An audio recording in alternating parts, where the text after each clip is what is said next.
Welcome everyone to the Living the Mystical Life Daily webcast. Welcome everyone. Come on into the room. Everyone get relaxed, get excited. We're here to have a whole bunch of really cool conversations, a whole bunch of things that's going to take you to the next level. You know, I would like for people to put down questions right away so that my team has a chance to grab a hold of them. All throughout this series, we have been taking your questions and answering your questions. This webcast is to answer some of the questions that you have about what we've been talking about. There are a tremendous amount of people out there who are interested in activating their sacred disciplines and beginning to learn at a different layer of what's going on in the world that's around them. We live in such a unique place and space-time now that ultimately who you are and what you're knowing about yourself is what's going to change you inside yourself. The Living the Mystical Life daily course is helping you to know thyself by getting at the roots of the I am being that was born as the fetus in the mother's womb. Living the Mystical Life daily is also about questioning how the imprintation of archetypical living is brought into you, how you can begin to deprogram, remove, or reshape those concepts that are around it. Each and every day, people make choices. And within choices are choice points, such as activating the separation of densities, which is, I am making this moment recreational, or I'm making this moment sacred. I'm engaging all those things that are coming with being a moment sacred, or I'm in sacred recreation, giving myself joy, happiness, and understand there are cultural rules and taboos that prevent many of us that are in tough emotional scenarios from getting to that joy in the self, just like the kid at the young age. Each day, each human being gets an infinite amount of choices. We live in a limited point of view. Living the Mystical Life daily is about striving for the unlimited point of view. The obstacles and challenges that everyone has out there, I don't have enough time to do it. I don't have the right space. My mother or father or friends don't understand it. They follow different beliefs. Those are all obstacles people have been facing since the dawn of time, when religion stepped up and said their way is the only way. And individual sovereign beings looked at those that were saying it was the only way and said, sure, go ahead and believe that. But I will continue in my own sovereign self to take within. That is an age-long imprint thousands and thousands of viewers have.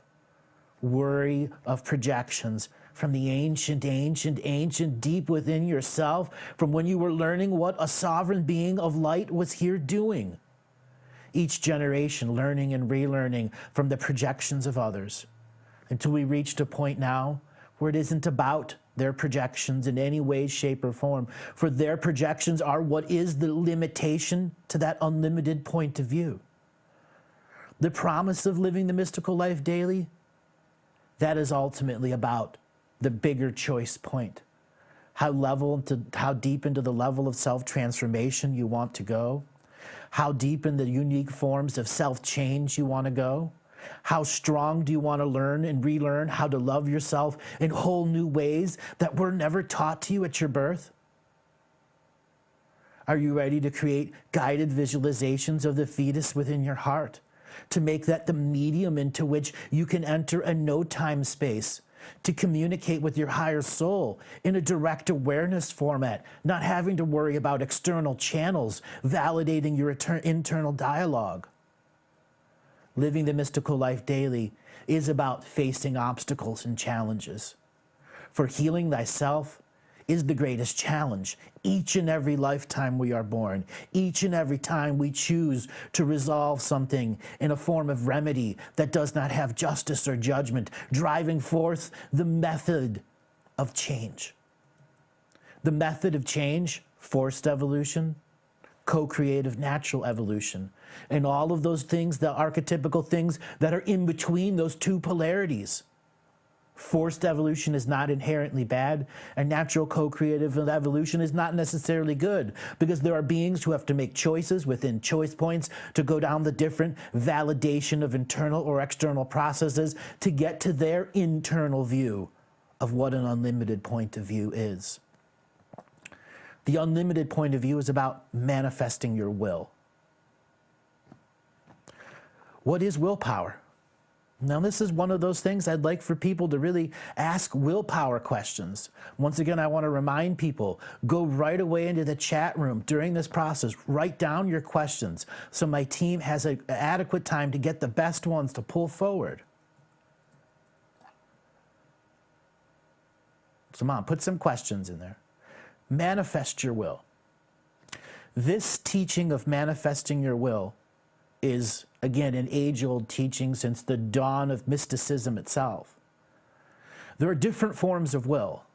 Will has an agenda behind it or a non-agenda behind it. Defining what an agenda is easy. I'm a spiritual contract resolving being here in this density, manifest, and I'm making choices and say I want that into my frequency. But within that choice of will, does it define wants versus needs? Is it a shadow, an ego thing? Is this thing driven by the true altruistic spirit within? That ultimately determines if the manifestation of will has to go through the exchange of karma with the system for validation of the external source for it to come to your manifestation. The non-agenda side is our lucid frequency that can instantly create something with us through the joy and power of prayer that can feed into our energy frequency so we begin to manifest with words on the paper, music on sheet music, or songs that are created, or the next mystical teaching that's done by whoever has got that flow of unity. Those are the differences and juxtapositions of choice within will. For something to be the divine, co-creative, natural law of one, choice of willpower, and direct manifestation, that being is going to need equal co-creation, non-competition, non-hierarchical order, non-separation, and non-duality, those 5 functions, so that they do not need to exchange with the system to validate their manifestation. That's truly the teaching of manifesting your will. Manifesting your will leads to that next greater creation, which is your personal alchemy, your imprint that tells the archetypical world, I am not your archetypical being. I am me, and I am an unpredictable light source that you cannot co-create with. Until I, as the unpredictable source, have my internal validation of what type of external source you are. Are you forced evolution? Are you natural co-creative evolution? Are you karmic resolve? Are you an agenda-based being? Are you an extra density being here as an unentangled observer? Information is the exchange for value here. Understanding what's in your environment. So when you make an alchemy of creation, like a device that assists your 4 corners of your bed so that you can have deep and restful sleep, are you truly creating that alchemy piece with your fullness of power? Have you done the lead up to make yourself clear and sacred? Have you done the actual processes of creation with the fullness of your joy behind it? Knowing full well that those objects of creation are meant there to heal you or do some form of action of the will over long term. Alchemy pieces become our personal chess moves, extra pieces that we have on our energy board to deal with the different flows of energy from the system and the demands that it has at any given moment in space-time. The next part is that fetus in the womb. That is one of the all-encompassing teaching, no matter if you're from Alpha Centauri or Earth, we all began with the same birthing process. That's our commonality amongst everything. Fetus and a womb. Contemplate that. That is where the law of one comes in, reminds us that each and every one comes from the same universal source. There is an astral world that is a non-agenda based fourth density and fifth density out there. When we come into a frequency of life, part of our soul is here on an agenda. And the separation we are experiencing is the challenge that we, the I am, in the technology have to go and make a bridge that gets between the great the valley below, so we can get to the other side of the unlimited point of view. And as third density I am selves, when we make it our mission each and every day to expand and explore the unlimited point of view by identifying our limitations, especially knowing when we are personally arguing for our limitations. When you know when you're arguing for your limitation and you let it slide by, you're doing some of the greatest damage to yourself. The fetus in the mother's womb, it is a teaching that helps you get back to your original dream source, to that original dream stream of you that came into the fetus, that 4 cells of separation. There is where you can begin a companionship with the original dreaming being that is you, through guided meditation, the heart meditation, and all the different ones that are coming up that use the fetus in the mother's womb as colloquial now terminology to trigger your placebo powers. We live in a placebo-based reality. When we learn to advance our reality, we can advance our ability to connect to dream space, the great I am dream space of lucidity.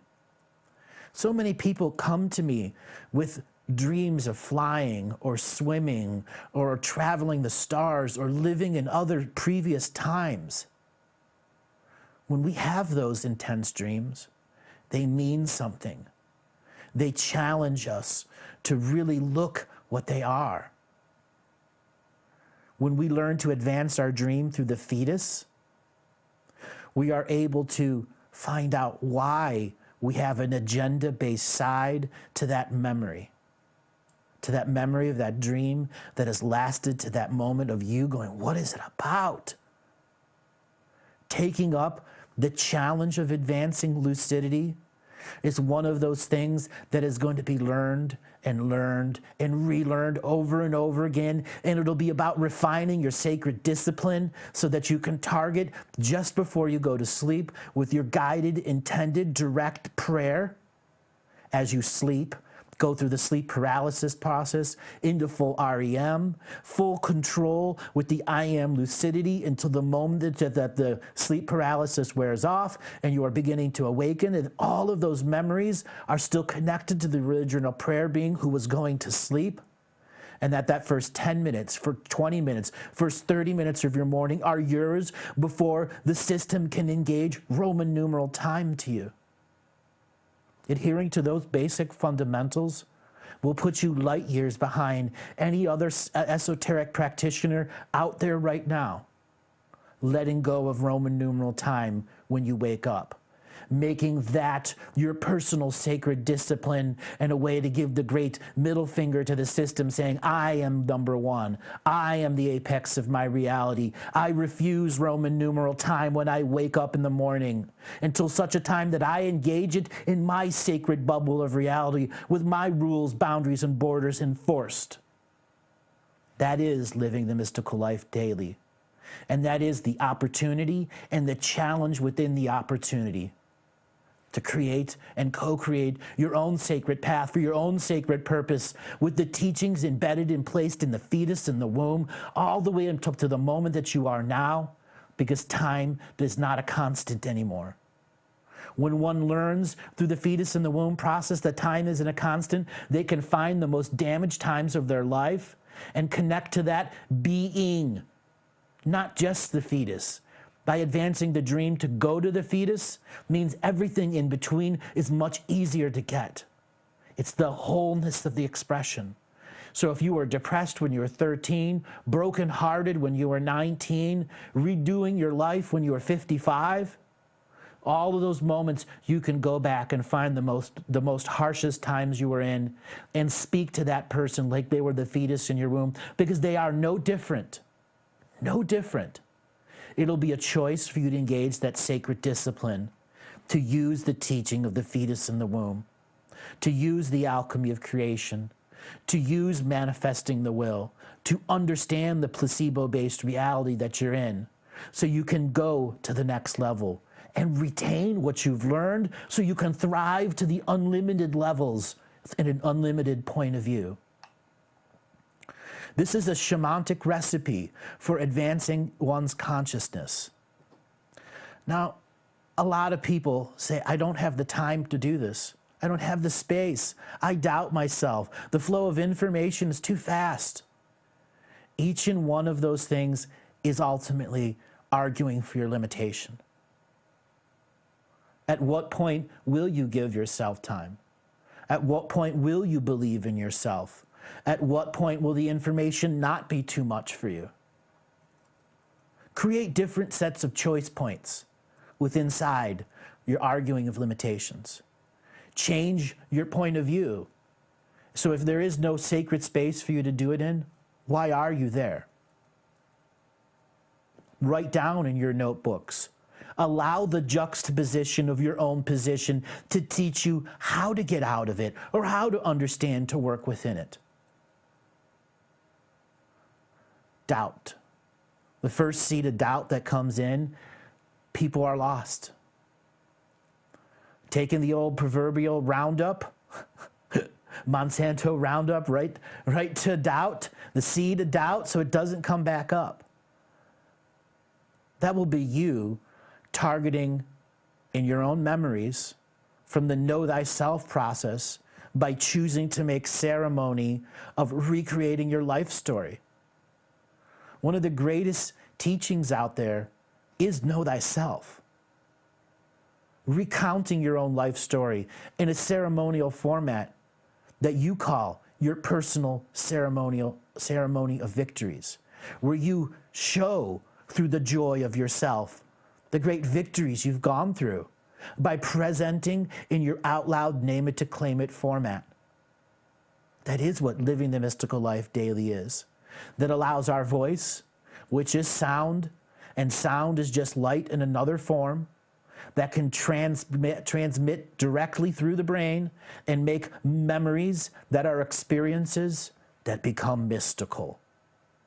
Just like those dreams that have been in you since you were 6, or that mystical experience you had in 1966.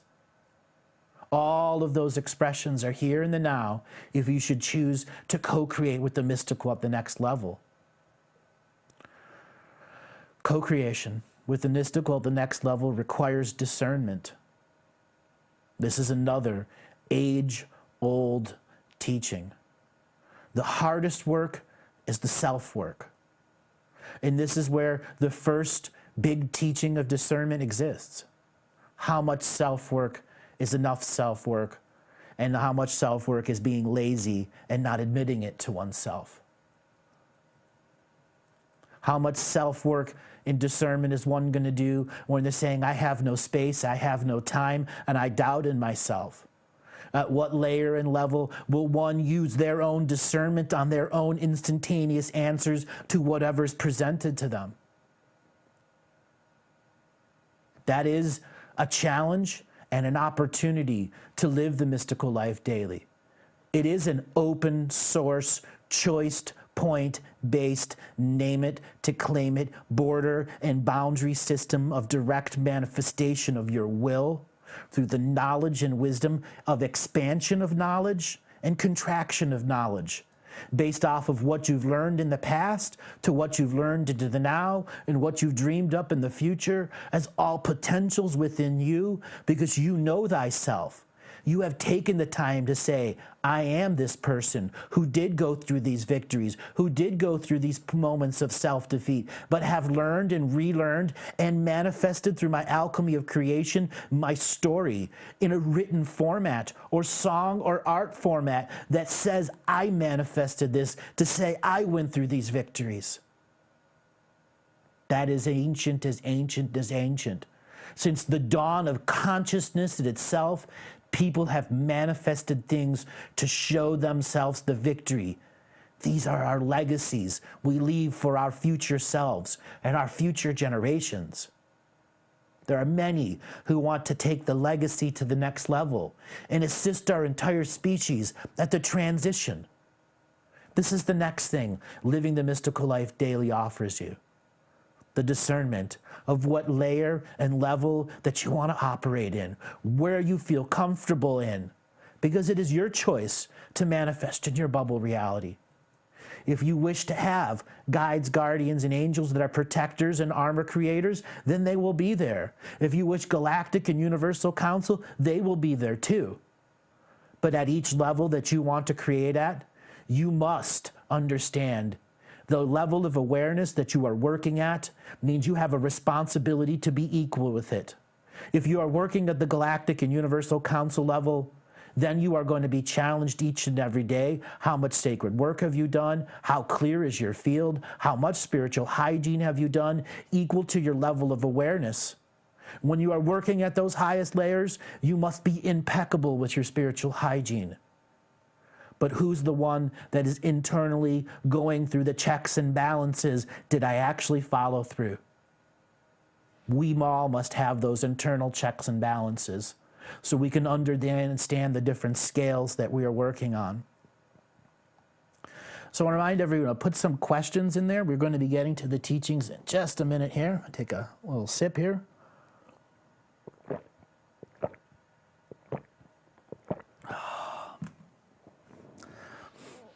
So I want to share some stories here in just a second.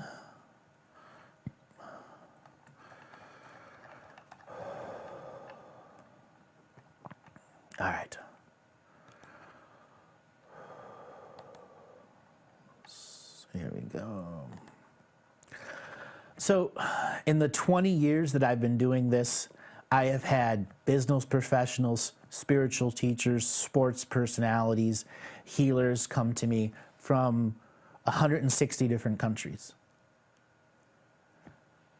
I've had the most unique people come. And a story that I want to share with you is about a young man that got into a car accident. And I was working with a group of Reiki healers, and we had been specializing in burn victim units and really hardcore cases, and we're going and doing volunteer work. And I went to the particular hospital that we were volunteering at, and a young gentleman, broken L1, 2, C6, C7, broken ribs, arms, bones, pretty harsh. And his pain level was constantly at a 10, constantly in heavy doses of medication where his spirit couldn't be in the body. And over a few weeks of working on the gentleman, I got to know him and help him deal with coming back into the body after being kicked out on so much drugs that because of the accident. Turns out that the gentleman was a sports professional from Cleveland, Ohio, in baseball. And as I got to know him, there were these deep spiritual issues that had come up in every wound. It was like the wound to his shoulder was from 1800. The wound to his pelvis was from 1730. And as I helped piece together this whole image, he began recalling things that he saw on the other side during his variety of life reviews. And this is where, as a healer, as a teacher, we have life reviews even in non-life threatening moments. The gentleman was going to live through the accident. It was just, he knew innately that it was going to be a long healing process. And that different moments there were, how am I going to rebuild my life? My career is over. This dream is over. Part of his soul wanted to go, and part of his soul wanted to stay. The message of this story is perseverance. Through all of the harshest of cases, perseverance. Presence to be perseverance. What it take to be in the body. What it took to bypass the chemicals that were kicking you out, the internal programs of pain, what it took for that person to manifest the will. And then what it took for me as the human being to not take on his pain, to understand his story, to counsel him with words as well as healing energy, teaching him how to do it mentally and internally within himself, so that he could create something while on that bed for 11 months of rehab. That's a powerful story. Another story is a healer that has their own modality, thousands of students worldwide. She came to me with the most harshest of problems. She doesn't know her children anymore. They have gone off into their own directions, and she is in a moment of afraid to use her energy work on them, having a hard time separating between a mother and what her modality was. As I began to help her understand why she created her modality, those children came in with specific contracts to hold space for her until such a time her modality had gotten to the next level. And then they would go and explore.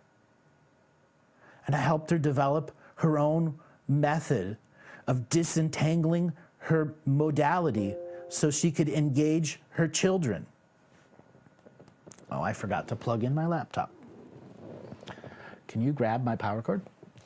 Hey, things that happen on a live webcast. I think it's, there we go. Yeah, I'll get it. Live webcasts. So as I helped develop her personal, tailored way of separating the great knowledge she had created in her modality so she could scale down to being a mom again. That was her personal challenge. But it was also in the readings and the healings that we had done, it was her way of creating the next level of modality for her own healing, seeing what it took to let go of the modality she had created so that her children had a relationship just to her and not her and the modality, even though they are one and the same. But it created a way to see how she had given her own power away to the modality itself, thinking it would be all-encompassing and the children would just come. No, the children will always see the mother before the modality. There are myths out there, so many myths. The first myth that we all have to worry about is expectations. We've got to break that myth of an expectation. There are people in this webcast now that have a multitude of expectations out there, in infinitude amounts of things that are stopping their unlimited point of view from being present in the ever-present moment. How does one truly let go of expectation? First part is we are a neutral observer, meaning there's not part of us that is connecting into our precognitive system and using the creative power to make and fill in reality, because the mind is waiting for something to occur. If we were to flash on the screen 1 + 1, your mind has already filled it in as 2. There are infinite amount of examples in our reality where there's a metaphorical 1 + 1, but in fact our brain is just filling it in. Color blindness is the greatest example. Some see green, some see blue, some see a completely different color. We are light-based beings who perceive things differently. Every mystical experience is going to have a vision. That's that next myth. Nah. When there only is vision when you truly understand what the mystical moment is about. So many people are waiting to see something in their third eye, waiting for that validation moment. That's still an expectation. There is always free will out there. That's another myth to break. within yourself. As a teacher presenting it, it is one thing. What have you applied in yourself? What internal technique have you done to remove validation of the external and adding the knowingness of your heart's authentic truth? You have that right. You've been born with it.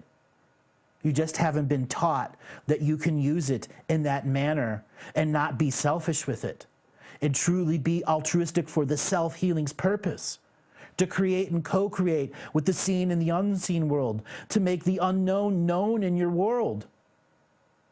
It's your choice, your responsibility to engage the sacred discipline, engage the sacred genius, and begin spiritually strategizing how you want your multidimensional world to live, love, learn, and expand and explore.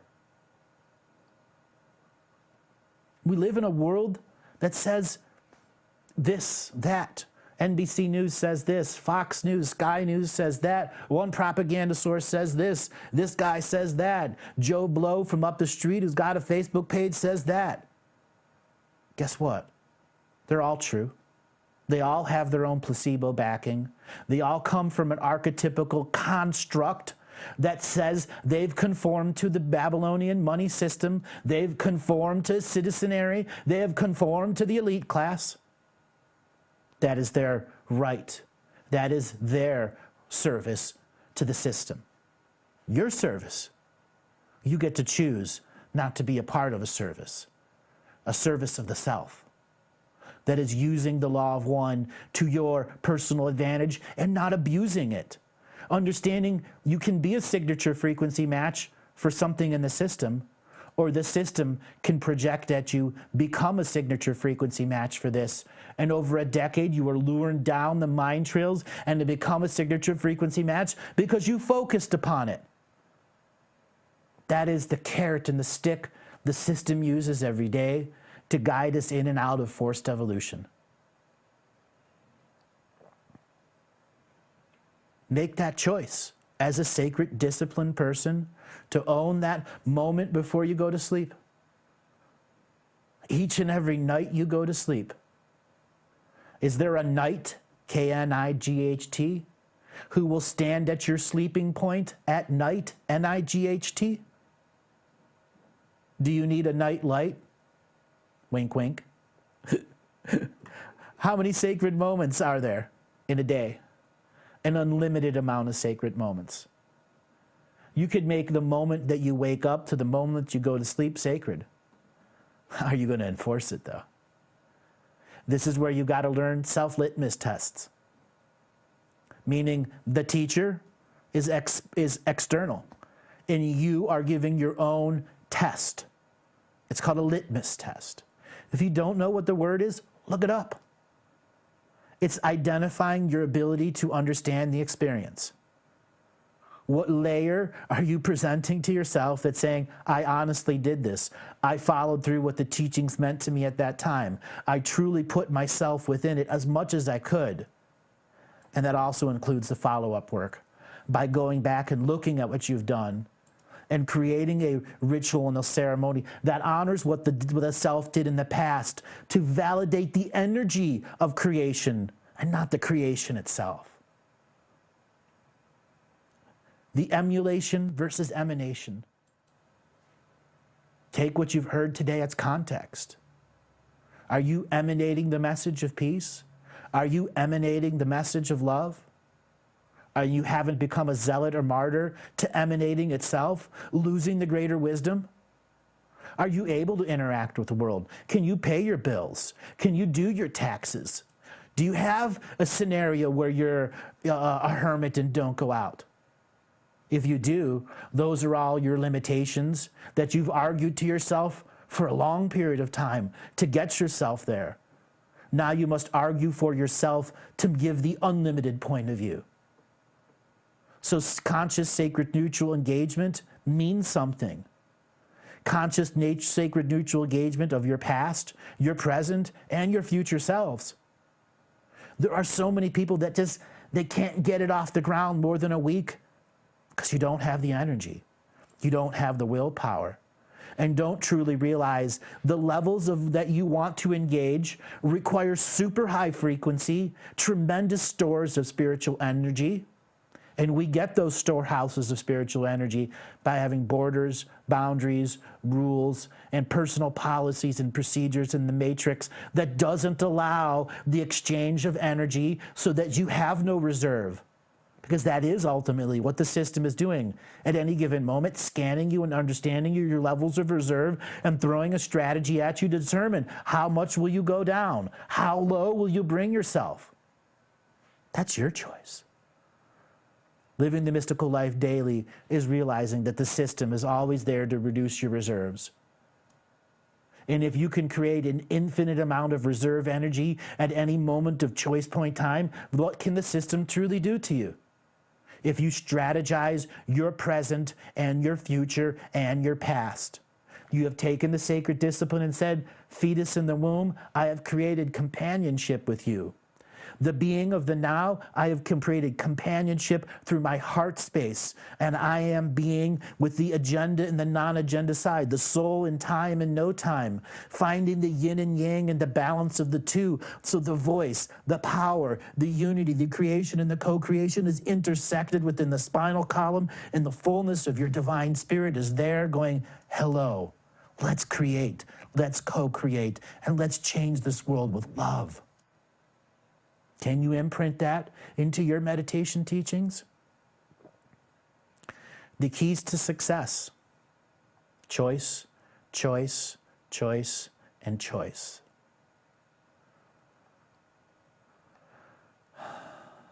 All right, so we're going to take some questions now. And let me just get a sip here real quick.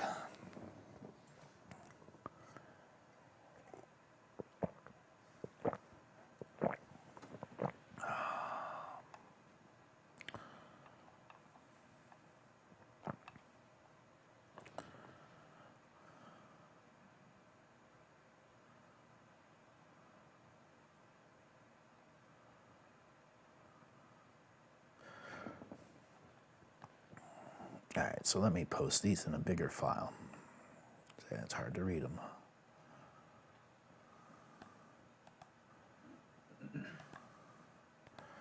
All right, everybody, just 1 second here. The challenge of going 40 straight minutes with just one break. You guys have been hearing me do, various stuff. What it actually takes to be here in the now, let me tell you something. It is a challenge to be able to multidimensionally function, read, do this live. I've been doing this for years, and I've taken the skill at a whole new level. So I want to talk, the first question here, Laura Fisher. Her question is, can you explain the energetics of the most recent eclipse we've experienced? Yes. Now, from my contextual point of view, whenever we have a solar eclipse or a moon or sun or umbratic-based reaction, umbratic, meaning the umbra of the moon, the umbra of some other planet creating a shadow that has a secondary darkened space. We are at a time where the external eclipses and solar flares are not having as much effect on us as the stirring up of the inner earth energies. So when you are in a big storm and you expect you go through the eye of the hurricane, you come out the other side. This is a little different. The energetics are more about how the oldest of unresolved issues are being forced up out of the deep inner earth, and it is the eclipses and the solar flares of 7 weeks ago or a year ago that are still the proverbial spoon reaching deep into hollow earth, pulling up the stuff that's been simmering at the bottom of the pot for millions of years. So that is the metaphor of what is going on with these eclipses. We've also had unique solar flares or lack of solar flares, weather changes in our world. So June last year, there were a series of solar flares that even to this day are still creating changes that the hierarchical system is really challenged because their predictive models can't keep up with the amount of unlimited scenarios that are happening within the atmospheric co-creative process. So when you have light that is dappled from an eclipse in the upper atmosphere, it is creating a different effect on the edge of the globe of the stratosphere. It's actually creating a different method of light. And that method of light is allowing a secondary incarnation system to literally bypass the archon system. So it's like a second direct access immigration point. So these energetics are huge volumes of spirits who have been unwilling to go into the archon-based astral worlds and are staying in the independent astral worlds. Their independent astral worlds have found a bridge of direct access with a incarnation date stamped and approved by Earth, meaning you got a birth date. You're saying, you know, I'm coming in June 2017, or I'm going to be a walk-in in 2019. You actually have a frequency of light time approved by the planet and not stamped by the archonic-based system. So eclipses represent moments of mass immigration and mass exodus, meaning souls who've had it, they're not doing anymore. But many of these souls who've had it and don't want to do it more get on the other side and go, oh, shit, oh, crap. Now that I'm more in the unlimited point of view, I shouldn't have left. It was just a matter of choice for me to engage to the next level. So you have this gigantic, stirred up hornet's nest in the astral world of beings who did get out in the last 5 or 10 years, who are desperately trying to get back in and creating the next soup of miscreation that is going to be what the system tries to do, is bring people back that should have stayed away. That's the best way I can describe it.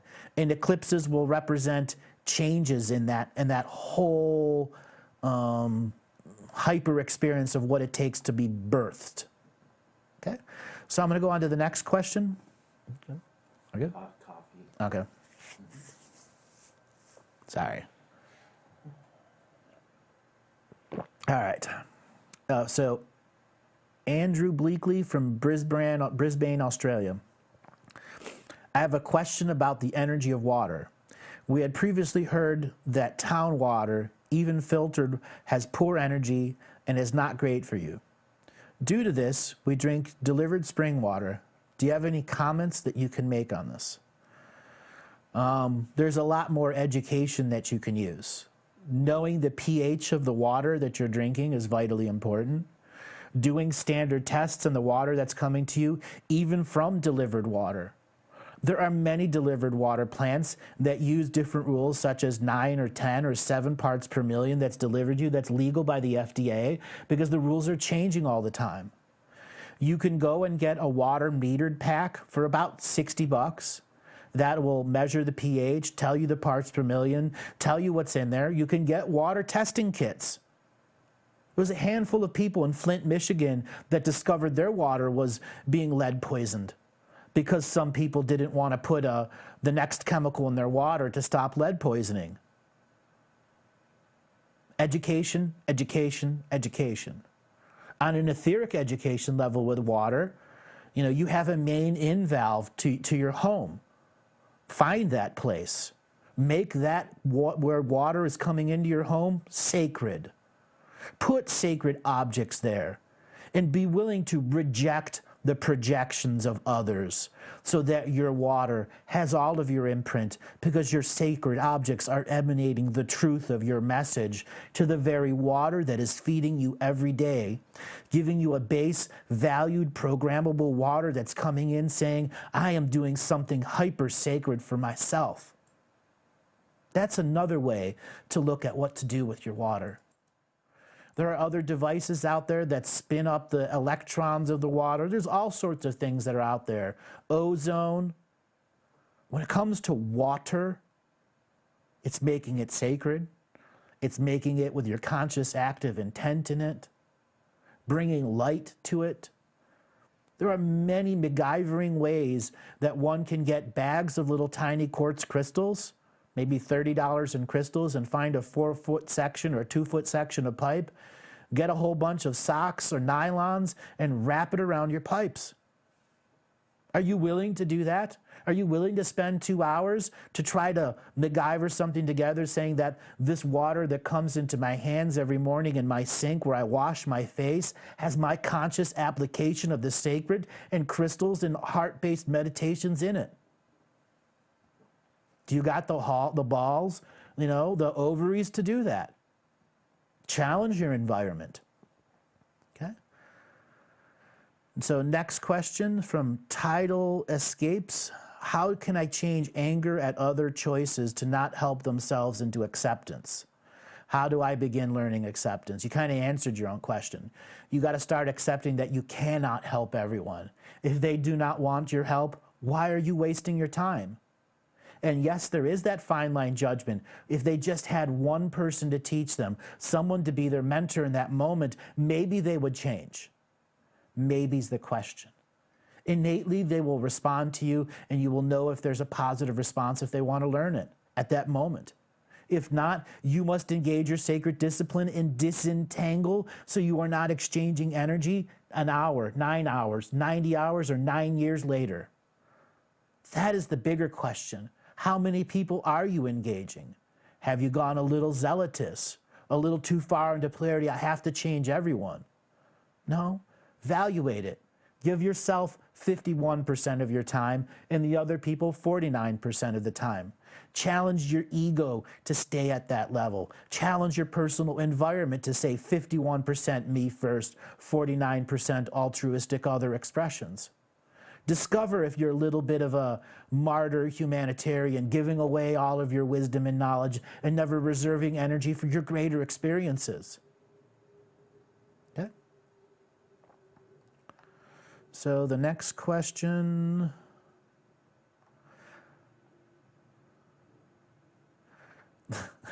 How can there both be a depopulation agenda and at the same time everyone being a reincarnated, rebirthed here? Because it's an upside down, inside up, fucked up world that we live in.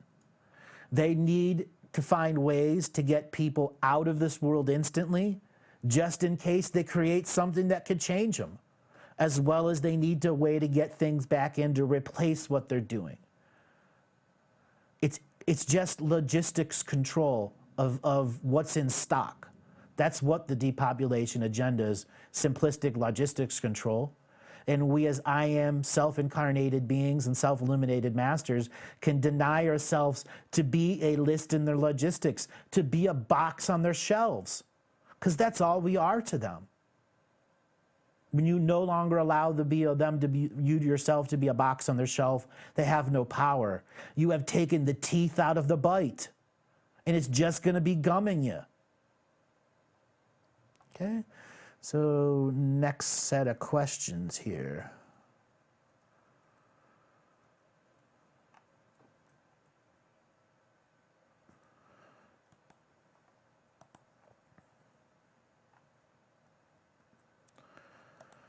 All right.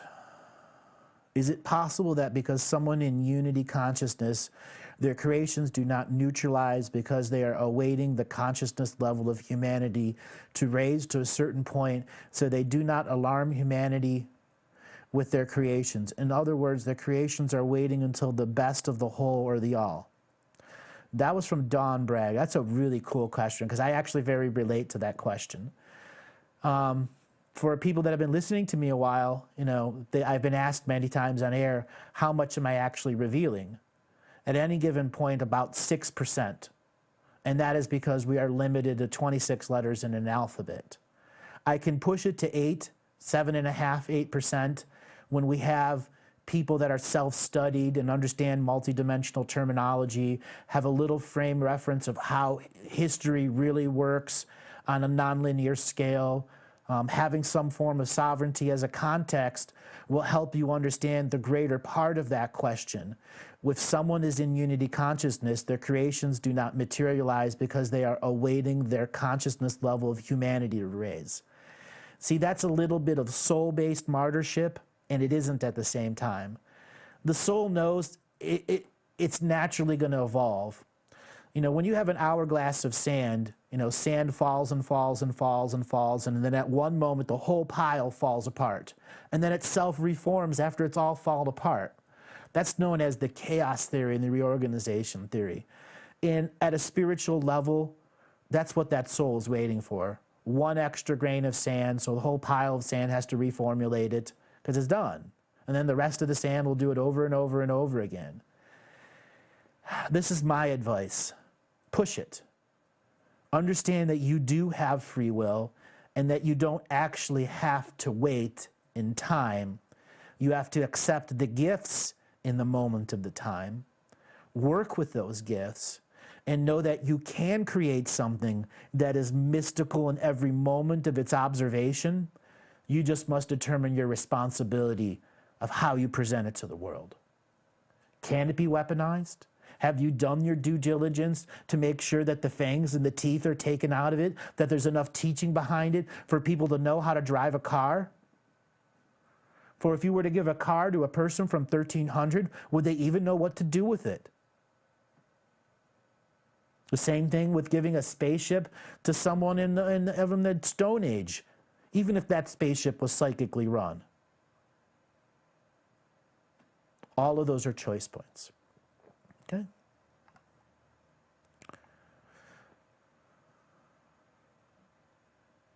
All right, so the next one is from Irene Abedi from Vancouver, British Columbia. Can you explain more about creating with the womb? Also, what can be done during the menstrual cycle with the menstrual blood specifically? So women have the extra gift of the womb cave. They can go internal.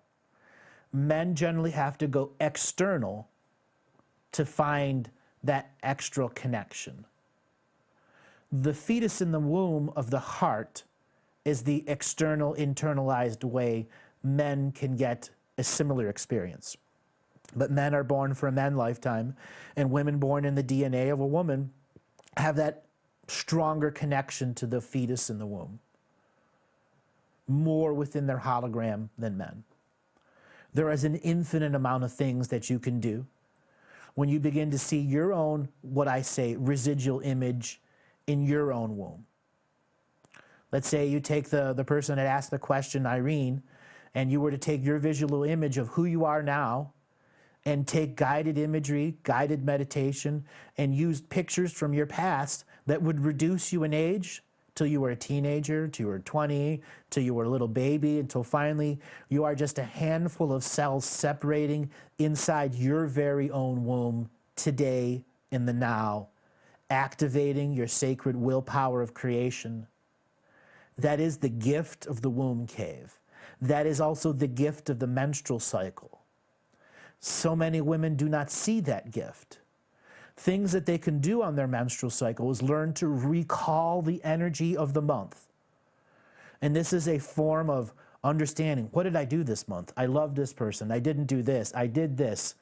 And it's not a frenetic repetition without illumination process. It is meant to have illumination. And you were asking what to do with the menstrual blood specifically.